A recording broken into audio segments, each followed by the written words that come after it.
January 13th, 2022, this is FOMO's a MOFO, a video game collecting podcast. I am your host, BlueSwim, and coming up on today's debut episode, a new Assassin's Creed announcement, Arcade1Up going pro with a new high-end cabinet, and a surprise stealth drop of a Neo Geo Pocket Classic. I'll also be running down this week's most noteworthy digital deals on the Nintendo Switch eShop. All that plus new releases, collecting news, and the must-have title of the week. Oh, and pickups as well. It wouldn't be a video game collecting podcast without pickups now, would it?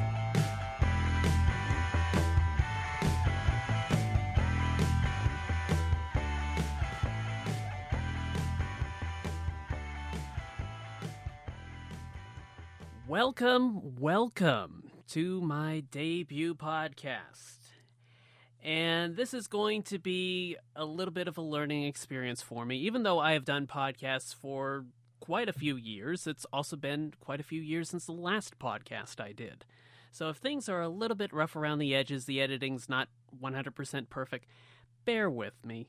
It's gonna get better, I promise.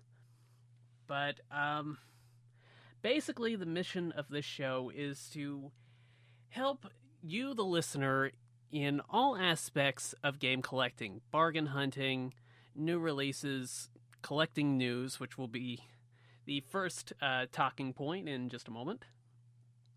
But, basically, I want to share my knowledge of game collecting with all of you out there, because I've seen a lot, I've played a lot, I keep my ear to the ground pretty well, and still some things end up surprising me.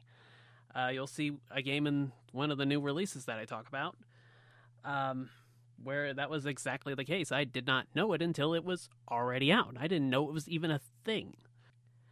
But yeah, let's get started with collecting news. And as I teased, in the intro, there has been a new Assassin's Creed announcement. That being Assassin's Creed, the Ezio Collection for the Nintendo Switch. This being the third compilation of Assassin's Creed games on the Switch.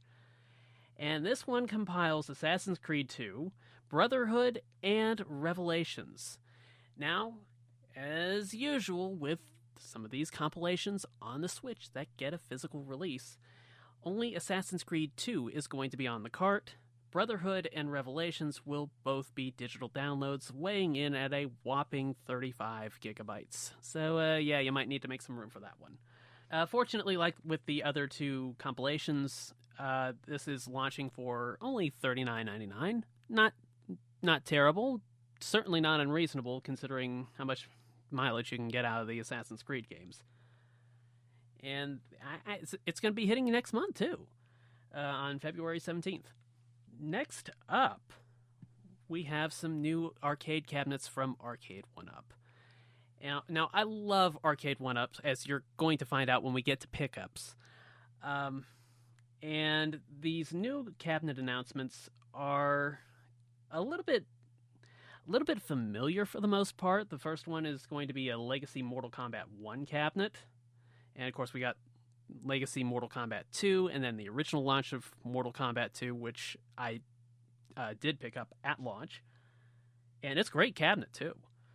You also have Legacy Pac-Mania and Legacy Centipede, and those are all going to have themed risers that go along with it.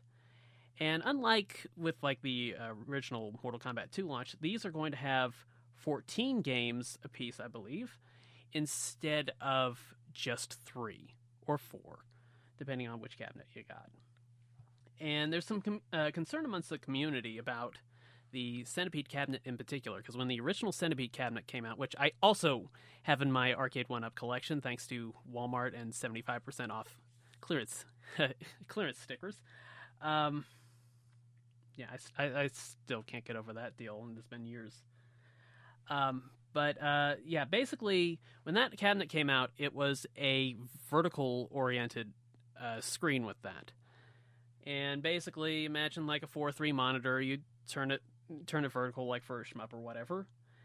And that's how Centipede looked back in the day, and that's how it pretty much looks on the Arcade1Up. But with this new one, it appears that the screen is possibly going to be oriented like in the traditional horizontal 4:3 regular perspective. And some people are worried that it's going to mean stretching for like Centipede. Like I said, that's a vertical game. It's going to look a little bit smaller than it probably would have on maybe the original. Not 100% certain about that. A lot of this is like speculation from the community, just looking at the pictures. Yeah, there's like I said, 14 games with all of them. No price announced yet, but I believe there is online support, possibly for either multiplayer or leaderboards. I don't know if that's been officially revealed yet or elaborated on. But something else that has been elaborated on is the brand new Arcade1Up Pro series, and they are kicking it off with Killer Instinct. And this is a higher end, I guess you'd call it top of the line as far as I'm concerned. Arcade1Up release is going to stand a whopping 67.5 inches tall. And it's going to have 19-inch screen instead of the 17, I believe. And with this Killer Instinct cabinet, you're also going to get Killer Instinct 1 and 2, as well as Battletoads in 8 and 16-bit formats, as well as the arcade version. Let's see, what else? Suzo Hap buttons and joysticks, which when you have a fighting game, you're going to want pretty much the best sticks and buttons you can get. And personally, I'm a Sanwa kind of guy. You know, you can thank Mad Catz and their incredible Street Fighter Tournament Edition sticks for that one. But Suzo Hap, I believe I might have had those actually on my Street Fighter 15th anniversary Universal Arcade stick that came out for the PS2 and the Xbox many, many moons ago, and we're getting up around Street Fighter's 35th anniversary. Ooh, can't believe how fast time flies. But yeah, those should be very good buttons for a fighting game. And let's see, upgraded speakers, upgraded lit marquee. They're doing new speaker grills for it as well. I mean, it's a nice looking cabinet, but considering how much everything has gone up in price, it's like you see like the Turtles in Time arcade cabinet. And the new one, I believe it added online play, and it has like different artwork and maybe the stool with it. And it's going for, I think, like $6.99. And the original Turtles cabinet, both the original arcade game and the original Turtles cabinet as far as Arcade1Up goes, that launched for $3.99. And, you know, that's a pretty hefty difference. And I'm looking at these things, I'm seeing, you know, it's going to have faux metal T-molding and a swivel stool with a backrest and anti-fatigue mat, I guess, that goes in front of it. It's like I'm hearing all this stuff, and all I can think of is this thing is going to cost $1,000. I just cannot imagine it being any less than that. Especially with the pandemic going on, which, I mean, admittedly has affected a lot of things. But I don't think I'm going to be exactly rushing out to get this one myself. I don't even know where the hell I'd put it. Let's see, moving on. For the Switch Limited Run Collection, number 137, Valis the Phantasm Soldier Collection has been announced or revealed and is open for pre-orders on the Limited Run Games website. And this one includes Valis 1, 2, and 3, I believe, TurboGrafx 16 versions of these? I forgot to look that up. But basically, you're only getting the first 3, but if you want to play Super Valis 4, you can, and you probably already can right this minute because it is on the Nintendo Switch Online Super Nintendo Collection. But basically, these are side-scrolling action-adventure games with, I think, some, I guess you'd say, like, anime-style cutscenes to them. And this actually has a nice special edition with it as well, or a collector's edition available for pre-order, I should say. That has a double-sided poster, 3 pins, a PVC Valis sword keychain. I'm a sucker for keychains. I don't know what it is. 3 art cards, in which nice artwork on the cards from what I saw, and a 4-disc CD soundtrack set. And whenever I hear soundtrack CD, I just immediately just have my ears like pick up a bit.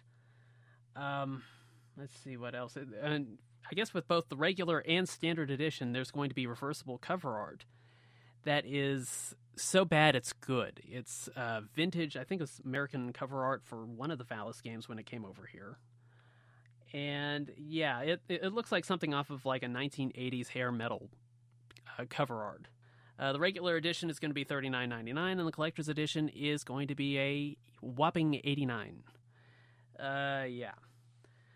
You know, I gotta tell you, I love limited run games. It's like I kind of have like a love-hate relationship with limited run, because on the one hand you have, you know, physical releases for smaller games or more obscure games that might otherwise not have a physical release in our country. You might have to go the import route, and you never know if you're going to get English or not, because it varies from release to release.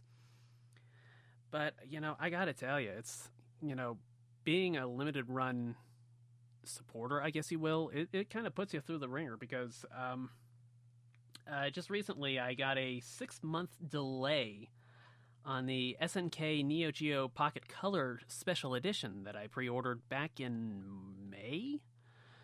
And the original release, or the original estimated release, was Q4 2021.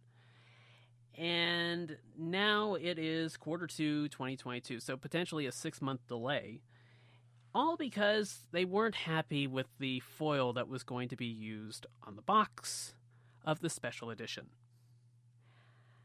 You know, I'm a perfectionist too, but if given the choice between foil that does the job or waiting 6 more months for something I've already paid for just to get the really nice foil, yeah, just give me the cheap stuff. Yeah, you know, I mean, the delays are just kind of ridiculous. I mean, I can understand it to a certain degree with everything going on with the pandemic, because that's really messed up a lot of things as far as supply chain issues. But you know, it's difficult because, you know, they are very, very slow about shipping stuff out. And like, for example, you know, the blowout sale was 10 days ago. 10 days ago today, their annual blowout sale, which ended up being an unmitigated disaster because some things went live early and you could put like 30 or 35 copies of Bloodstained Curse of the Moon in your cart, and I guess check out with $1,000 worth of Bloodstain. Of course, considering that goes for $5, it ends up being like about like 5 times that, so it'd be like $5,000 worth of Bloodstained Curse of the Moon. And it's like none of those copies were even available by the time the sale officially started. And, you know, that's not cool, dude. That's not cool. And when, you know, I've already got these orders in, you know, and I spent a decent amount of money that I probably didn't need to spend right then and there, but, you know, the title of this show is FOMO's a MOFO, because the fear of missing out can be a real mofo at times like this. And, you know, it's like all these items are ready and waiting to be shipped out, but the orders have been unfulfilled. And apparently, you know, one order that I placed for Crisis 2, I believe, I think that might have been ready to ship out last month, and it still hasn't gone out. At least my copy hasn't. You know, I have 3 orders that are ready to ship, or, you know, ready as far as their product tracking goes. And, you know, I'm waiting for them to stick it in a box and put a label on it. You know, and they really need to get their act together on this stuff. And now they are moving to a new warehouse, so I'm hoping, I'm maybe drawing my own conclusions, that when they move to this new warehouse, they're going to have more employees, more room to work with. It'll be easier for them to find and ship stuff out. I'm hoping that's the case. But if it isn't, it's, I can't go along with, them spending so much money on these other unnecessary things like a retail store. I mean, what's the point of limited run having a retail store when almost everything you'd want gets cleaned out by scalpers? I mean, on day one when they open this store, it's like, is there actually going to be any product left on the shelves by the time they close on the opening day? It's just kind of frustrating. And, it's one of those things where I tolerate it, but I am developing limited patience for a limited run, I must admit.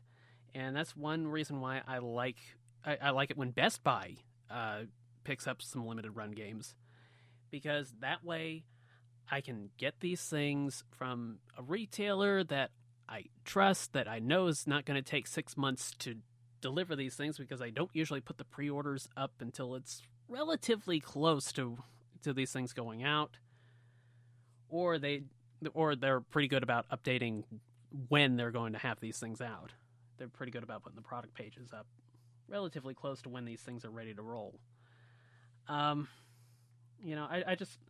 want to see those things improved a bit, because I like limited run. I love the products that they put out, but it is a chore being a fan. It's like, you should not have to have any apprehension about supporting a company because you're afraid you're going to get treated badly, or you're going to have to, wait far longer than you probably really should have to get your hands on these things. And, I understand these things need to be produced, they need to be shipped, they need to be delivered, they need to be shipped out again.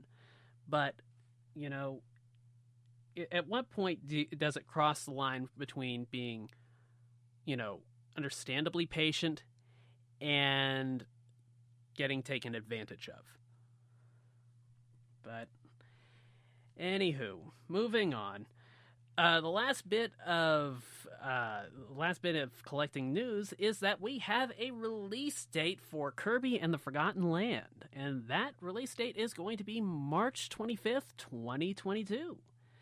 They announced it in a new trailer that went up, I believe it was today or yesterday, probably today or yesterday as you're listening to this, depending on when it is.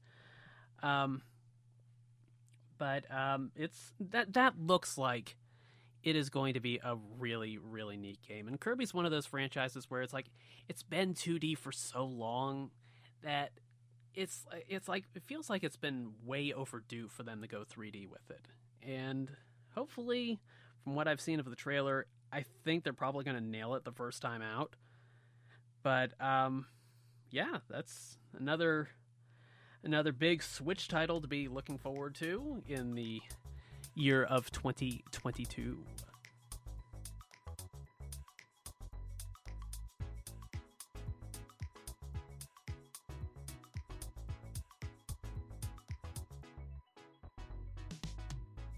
Next up, let's talk some new releases. And one new release that's going to be coming out on the 17th on the Switch eShop, and I believe PlayStation Network and Xbox Live. I'm not sure about the dates on Xbox Live. I grabbed the Switch date from the eShop. But that is Shadow Man Remastered. And this is one of those Nintendo 64 era games that I don't believe I ever played it, but I always remembered seeing like this really neat cover art of the protagonist holding this, like, the skull. And basically the game is like a supernatural action game. And, it's one of those things that I never got around to playing it back then. I might hopefully get around to playing it when this comes out in a few days. And it's only going to be $20, so that's not exactly bad, especially if you have any fond memories of the original. Next up was a little bit of a surprise because SNK dropped the SNK vs. Capcom Card Fighters Clash from the Neo Geo Pocket Colored. And these are some card-based games featuring the characters of SNK and Capcom, as you'd assume from the name. And what's different about this Switch release is that it has two versions of the game. You have the original SNK and the original Capcom version, but both of the games also have the English and Japanese versions with them as well. And each version has its own separate save file. And on top of that, if you want to trade things back and forth between like the SNK and Capcom versions, if you're trying to get a full deck, you can basically do it split screen, where you load up both versions with both save files, and one's on one side, the other's on the other, and you can trade things back and forth all in one convenient screen. And that's a really neat feature. It's probably one of those things that Pokemon needs to implement if it ever comes to the Switch, the original Pokemon, I should say. But yeah, and it just dropped out of nowhere. Now, another smaller, obscure title that hit the Switch this week was Japanese rail sim Journey to Kyoto. And when I heard this, I immediately asked Robert Desert Eagle Allen over at Tech Gaming, is this good? Because he's also a train sim aficionado. And quite frankly, it's one of those things where it's like I've always wanted to try one of these games. And I had a few on the PC, and I could never get them to run right because me and PC gaming mix about as well as oil and water. And but basically, this one is an FMV-based engineering game, as you'd expect from the name Japanese Rail Sim. And it's very, very strict about these things because over in Japan, you have to be strict about these things if you are an engineer over there. You have to be on time. You have to mind the speed limits. You have to get, stop the train right at the station without having to back up. And, this game will grade you on these things, and even you'll even flunk if you do these things wrong. So it's an odd, obscure, unusual title. But what was a negative about the original version, from what I was talking with Robert, was that I guess when you backed up the train, if you overshot the station, because it's FMV based, I think it would basically just rewind the video. So if there's somebody walking or a bird flying by or whatever, they'd basically just kind of just fly in reverse or walk in reverse. That was my understanding from reading his review. And again, it could be me misinterpreting things. But one thing that is not so great about this is that, it originally launched on the 3DS for $9.99. Great price for something that's unusual, obscure like this. But now that it's on the Switch, it got a hefty upgrade in price. And when I say hefty, I mean it got a $40 upcharge over the 3DS version. It is now $49.99. And I was curious about it. I was interested in it. But when I saw $49.99, it's like, well, I don't know if I have $49.99 want it. But that's a disappointment. If they've improved it at all, that'd be good. I could deal with that. But, that's a lot to ask for a game that does have some, at least a history of issues. The last new release I'll mention is Demon Gaze Extra for the Switch. And this was the title that I was teasing earlier, where it just came out of nowhere, at least from my perspective. And I didn't even know it was coming until I scrolled through the eShop and saw it was sitting there just as clear as day. And Demon Gaze was originally on the Vita, the late great PS Vita. And it's a dungeon-crawling JRPG. And it's one of those titles where, like with Shadowrun, it's like the cover art was kind of one of those things that jumped out at you if you were a Vita collector. Like I was a pretty dedicated Vita collector at the time. for the series to come back on the Switch, it's a good sign for it, hopefully. And as the name Extra implies, there is a little bit extra with it, that being a digital deluxe edition that's available for $5 more than the standard retail price of $59.99. It's $64.99 for the complete edition, and the digital deluxe edition, which includes a complete gem set for $5 extra. And granted, I've never played Demon Gaze. I wanted to on the Vita. I just never got around to it. But that might be a pretty good way of kind of fixing that loophole, because these, the Switch has basically become the new Vita because of, the portability. If you factor in PS TV, the ability to play on TV as well, it's just one of those systems that, because of my love for the Vita, I really gravitated towards the Switch, because it's been one of those systems where I dreamt about something like that as a kid. And of course, we kind of sort of had it with the Super Game Boy back on the Super Nintendo, but it wasn't like this. Because the dream was always having the console games portable, not necessarily the portable games in a console.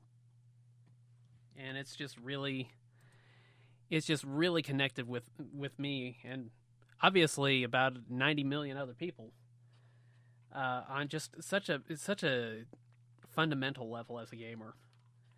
And I just love seeing titles from other systems get new life on the Switch, and and sometimes becoming portable for the first time.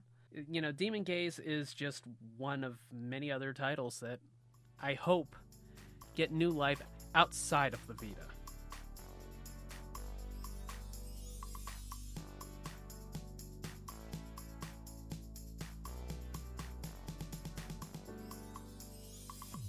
Let's talk digital deals next. First of all, eShop stuff. Many Nintendo first-party titles are on sale for 30% off or down to $41.99. Those titles being ARMS, Mario Tennis Aces, Captain Toad, the bundle for Captain Toad, which is actually down to $32.18. It's, again, 30% off, I believe. Super Mario Maker 2, Clubhouse games, and there's actually several more that you need to check out. These are going to be on sale, I believe, through the 16th. And these are a part of the New Year's sale, so might want to act fast on that if you want to get a decent deal on some first-party digital titles. And speaking of first-party digital titles, I believe these are published by Nintendo as well, those being Dragon Quest Builders 1 and 2. Those are $34.99 each, and I have Builders 2, and I played the demo of it, and quite frankly, I picked the full game up later on, I want to say it was a clearance, some random clearance sale I came across it on, and I just haven't gotten around to trying it at all. But what I played, I liked. Yeah, I believe it had that, kind of a Minecraft-y look to it. Minecraft meets retro NES gaming or something like that. So $34.99 each for those isn't bad, because you can probably get some pretty decent mileage out of those. And another game that has been on sale at this price at least once or twice in the last few months is Doom Eternal at $23.99. And I finished up Doom 2016 on the Switch about this time last year. I think it was actually the first game I beat last year. I want to say it was like January 1st I beat that.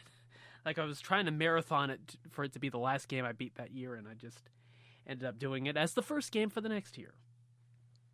And, if it runs anywhere near as well as Doom 2016 did on the Switch, then it's absolutely worth $23.99.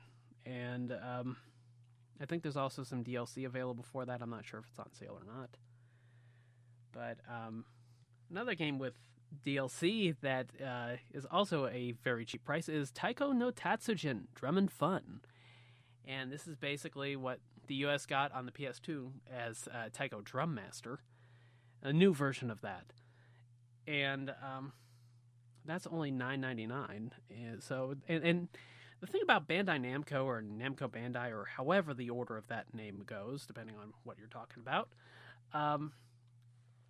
is that these sales usually kind of repeat themselves every like 2 to 3 months. It's like you'll see the same things drop to the same price over and over again. It's actually kind of like that a lot on the eShop in general.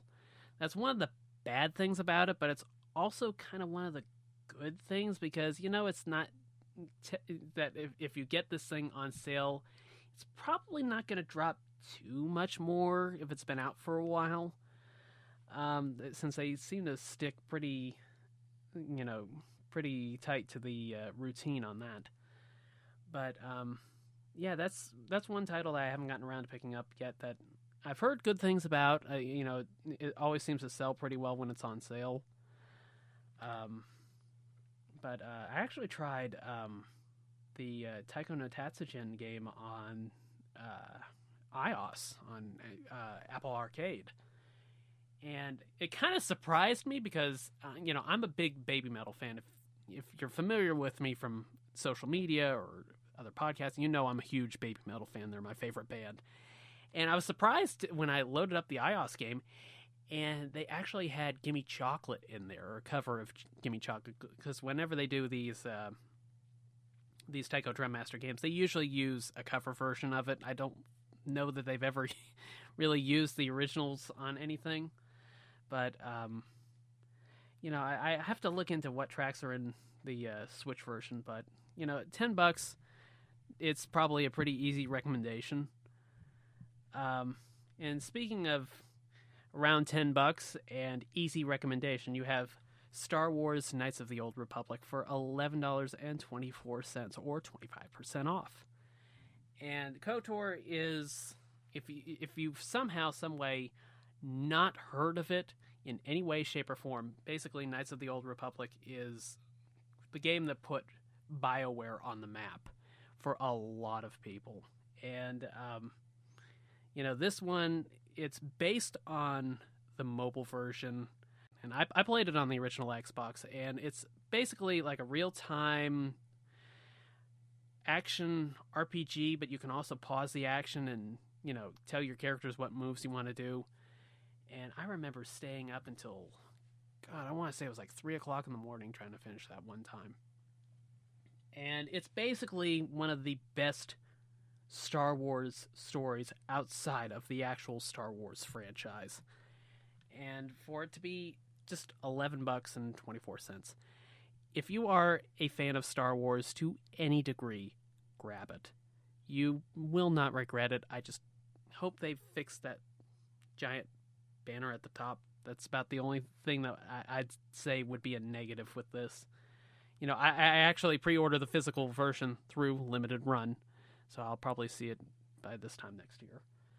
And last up for the digital deals is a whopping 90% off Red Faction Guerrilla Remastered again edition. Try saying that 3 times fast. And let's see, this was a first-person shooter, I want to say, and the Red Faction games were kind of trailblazers back in the PS2 era for destructible environments.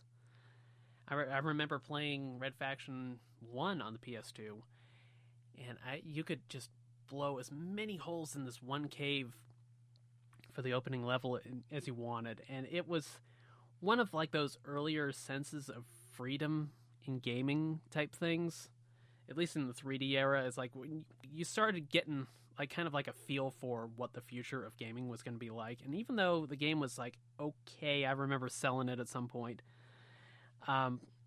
It's one of those things where it's like looking back on it, it's like it was really way ahead of its time.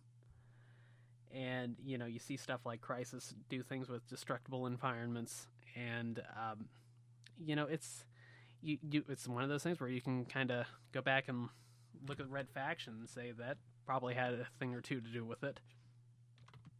So, $3 for this is probably a steal.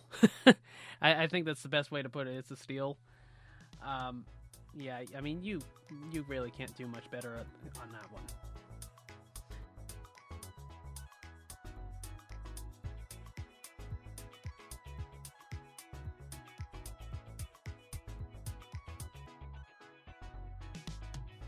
moving on, we have the must-have title of the week.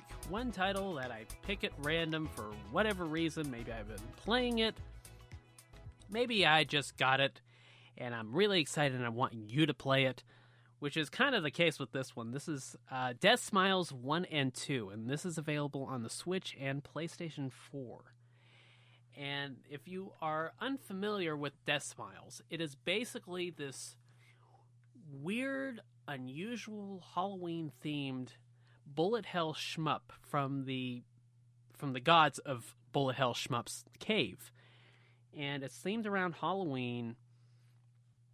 You have these gothic Lolita witches flying through the air and blasting everything in sight with a familiar trailing behind them.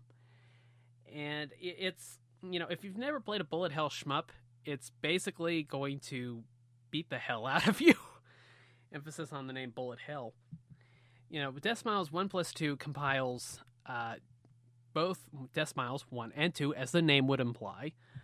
And these games have not seen a release on consoles since the Xbox 360, I believe. And I picked these up. These are $39.99. $39.99 together. And there's also some $25 character and music DLC with it. I haven't picked that up yet, but quite frankly, if you don't, you're basically just getting the exact same experience with Death Smiles and 1 and 2 that you would have always had with these things. It's not one of those things where it's like you see the characters and you can't select it. At least not that I can tell. And basically the theme for the second one is like the theme for the first one is Halloween, so you have this crazy Halloween nightmare themed bullet hell shmup for that one. And then for the second one, it was themed around Christmas, and you're basically chasing Satan Claus. Yeah, if you laughed out loud hearing that name, then you can probably kind of guess that this is going to be up your alley. Well, if you like shmups, that is. At least you'll like the sense of humor of it. And, this is one of those things where it's digital only in America.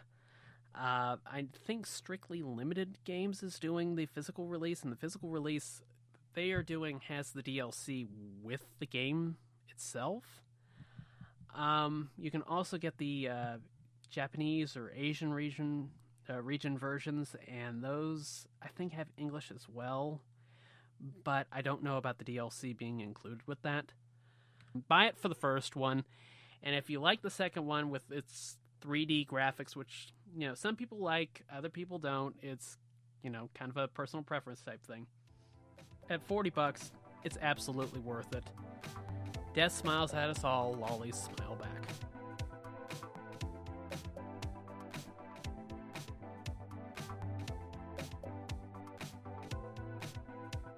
Last up on today's episode is maybe something that I should have put first, just as kind of like a casual get the ball rolling type of a topic, and that is pickups. My own personal pickups, and it's been quite a big week for pickups, and I mean that both literally and figuratively. I mentioned earlier that I had picked up an Arcade1Up, and that being NBA Jam. Being a child of the 90s, I loved NBA Jam, as many kids did, because it made the sport of basketball fun and entertaining, even to somebody that is not too big into team sports outside of baseball. With this particular version that I got, it is the top of the line for the NBA Jam cabinet. And this one has a light-up marquee, a light-up deck protector, which is, I believe this was the first one to use that. I could be wrong. And it included the NBA Jam branded stool. And the stool alone goes for about $80, at retail.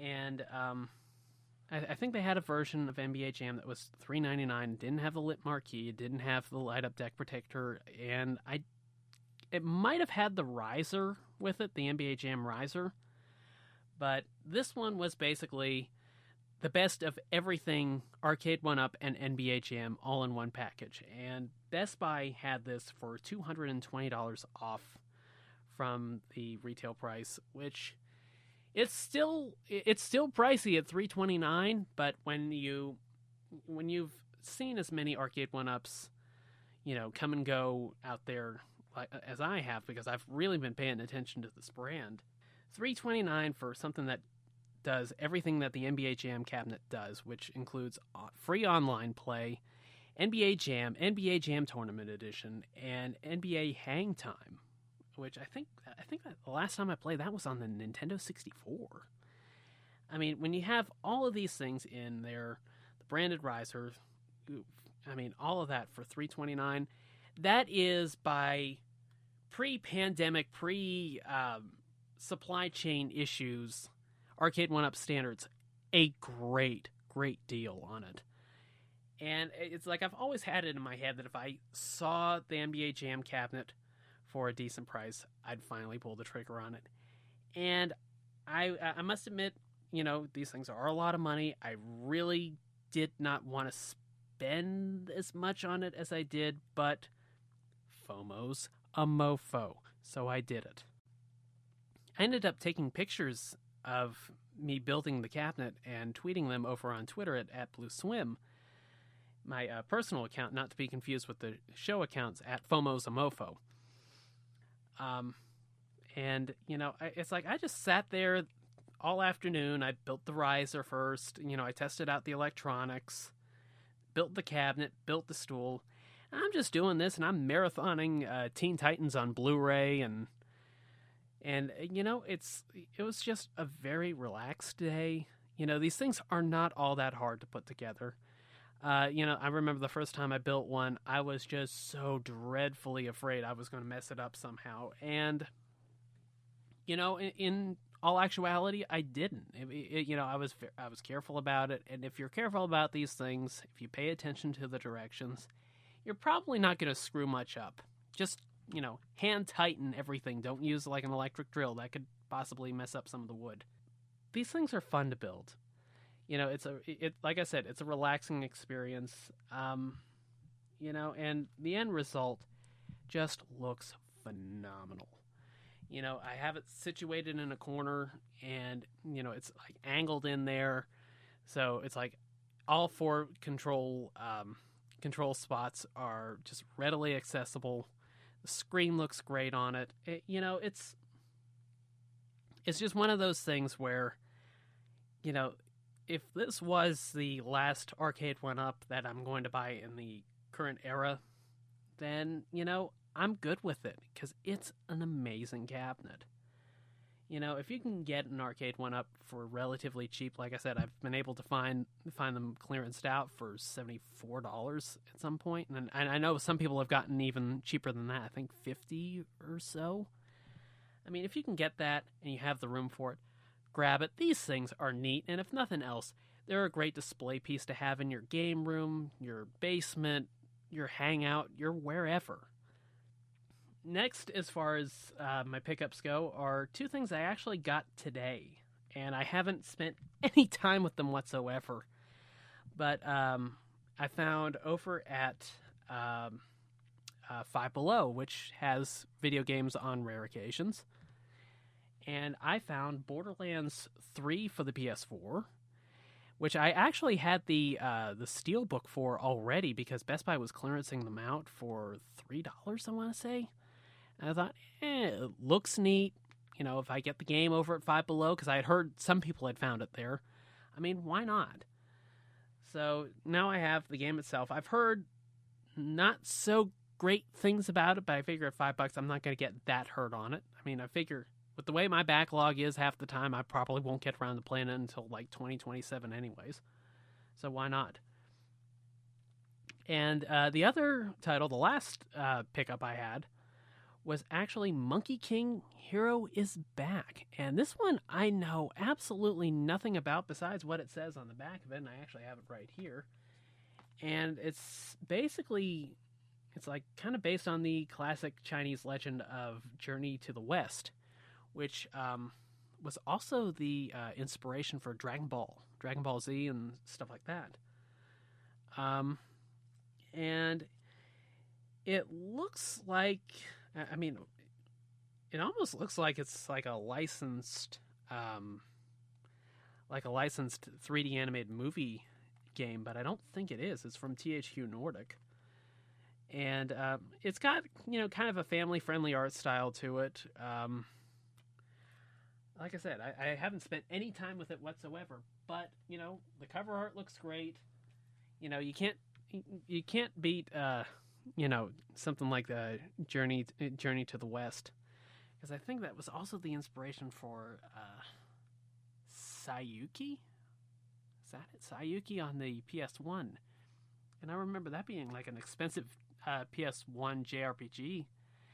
And I think I stumbled on it at a Goodwill for like 99 cents or $3 or something like that.